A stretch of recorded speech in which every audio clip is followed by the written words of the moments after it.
میں یہ 22-23 کروڑ عوام کا ملک ہے، یہ کسی کے ذاتی انا پہ نہیں چلے گا، یہ قانون اور آئین کے مطابق چلے گا۔ اس کو ہم کسی کا بدماشی گارڈن نہیں بننے دیں گے، یہ آئین اور قانون کے مطابق اس ملک کو چلائیں گے انشاءاللہ، جس کے لیے پوری قوم عمران خان کے ساتھ کھڑی ہے، پاکستان کے ساتھ کھڑی ہے اور سپریم کورٹ کے ساتھ کھڑی ہے۔ آج دیکھ لیں سپریم کورٹ کے جو ججز ہیں ان کے خلاف وہ الفاظ، وہ غلیظ قسم کی تقاریر یہاں پہ ہوئی جس کی مثال نہیں ملتی، پاکستان کی تاریخ میں کبھی نہیں ہوا۔ آپ کے حق میں جو فیصلہ آتا ہے تو آپ بڑی خوشیاں مناتے ہیں، مٹھائیاں تقسیم کرتے ہیں اور کہتے ہیں کہ یہ آئین کی بالادستی اور یہ وہ،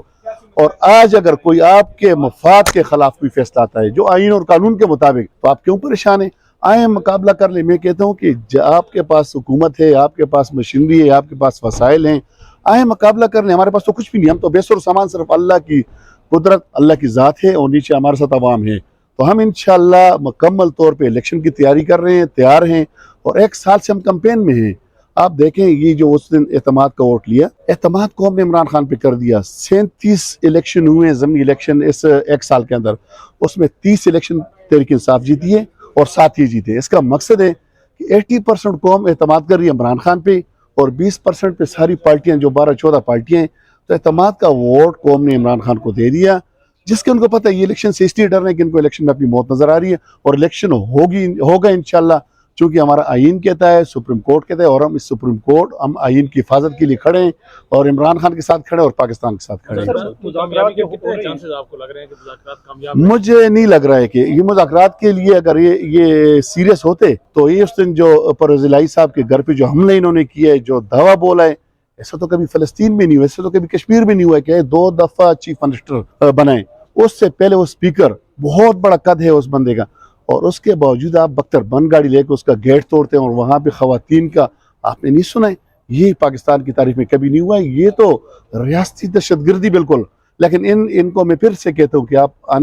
واپسی کا راستہ چھوڑیں، یہ دن آپ کے گنے جا چکے ہیں۔ اقتدار عرضی ہوتی ہے، آج آپ کے پاس ہے کل پھر ہمارے پاس ہوگی، لیکن کم از کم آپ واپسی کا راستہ چھوڑیں۔ علی امین گنڈاپور کے انہوں نے بال کاٹے، علی امین گنڈاپور کے بال تو یہ کاٹ سکتے ہیں، لیکن علی امین گنڈاپور کے اس کی بہادری، اس کی جرت اور اس کی دلیری کوئی نہیں کاٹ سکتے انشاءاللہ۔ وہ عمران خان کے سپاہی ہے، اس وقت پوری قوم عمران خان کے ساتھ کھڑی ہے۔ وہ پہلی دفعہ ہوا ہے کہ بند اقتدار سے باہر ہوا اور پوری قوم اس کے ساتھ کھڑی ہے،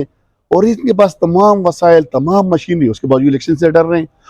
خواب میں بھی ڈر رہے ہیں۔ عمران خان کے نام سے ان کو یہ خواب میں بھی ڈر لگتا ہے بالکل، لیکن انشاءاللہ وہ وقت دور نہیں ہے کہ یہاں پہ پورے پاکستان میں تمام صوبوں میں 3/4 کی حکومت جو ہے عمران خان کی بننے جا رہی ہے۔ اور میں قوم کو خوشخبری سناتا ہوں، دیکھیں 1 سال سے ہم کمپین میں ہیں، ان کے پاس تو کمپین نہیں، ڈرے ہوئے یہ تو اپنے معاملات میں، لیکن الحمدللہ ہم نے پوری اپنی کمپین مکمل کی، اور یوں ہی الیکشن ہوگا، اور انشاءاللہ آپ دیکھیں گے کہ ہر جگہ میں، ہر اسمبلی میں 3/4 تعداد کے ساتھ پاکستان تحریک انصاف سرخرو ہوگا۔ خبر آئی ہے عثمان بزدار کو گرفتار کر لیا گیا، اس حوالے سے آپ کیا کہیں؟ اصل میں یہ تو لگے ہوئے ہیں، یہ تو آج اگر عثمان بزدار کی بھی خبر چل رہی ہے، کل کسی اور کی ہوگی، پرسوں کسی، یہاں پہ الیکشن کمیشن کے سامنے جو مجھے گھسیٹا گیا، پھر اعظم سواتی صاحب کا دیکھ لیں اس کے ساتھ کیا ہوا ہے، پھر علی امین گنڈاپور کا دیکھ لیں، پھر یہ پرویز الہی صاحب۔ لیکن یہ سیاست میں کہتا ہوں کہ واپسی کا راستہ چھوڑنا چاہیے، جو ایک طرف سے مذاکرات کی بات کر رہے ہیں اور دوسری طرف سے یہ جو ریاستی دہشت گردی پہ یہ آئے ہوئے ہیں، لیکن یہ قوم انہیں معاف نہیں کرے گی۔ کب تک آپ چھپیں گے؟ کب تک؟ آخر الیکشن تو ہوگا، اگر آپ آئین کو بھی توڑتے ہیں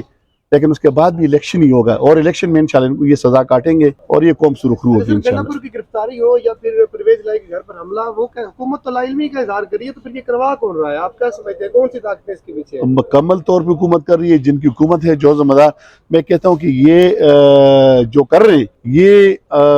ہمارے لوگ تو مشکل وقت ہے، اس وقت مشکل وقت میں ہم گزار لیں گے، لیکن میں پھر سے کہتا ہوں کہ ان کو واپسی کا راستہ چھوڑنا چاہیے، اتنا آگے جائیں کہ کل یہ برداشت کر سکیں بالکل۔ اور یہ بالکل یہ اس وقت جو رانا ثناء اللہ صاحب ہیں، اس کا ایک حبس ہے جو پورا نہیں ہوا ہے، کبھی کس پہ نکالتے ہیں کبھی کس پہ نکالتے ہیں، لیکن انشاءاللہ میں آپ کو پھر سے کہتا ہوں ان کو الیکشن میں اپنی موت نظر آ رہی ہے اور الیکشن سے ڈر رہے ہیں۔ کبھی عمران خان کے قریبی ساتھیوں کو کبھی ایک پہ ہاتھ ڈالتے ہیں، کبھی دوسرے پہ، کبھی تیسرے پہ، کس پہ؟ اب تو پوری قوم پی ٹی آئی بن، وہ لاہور ڈسٹرکٹ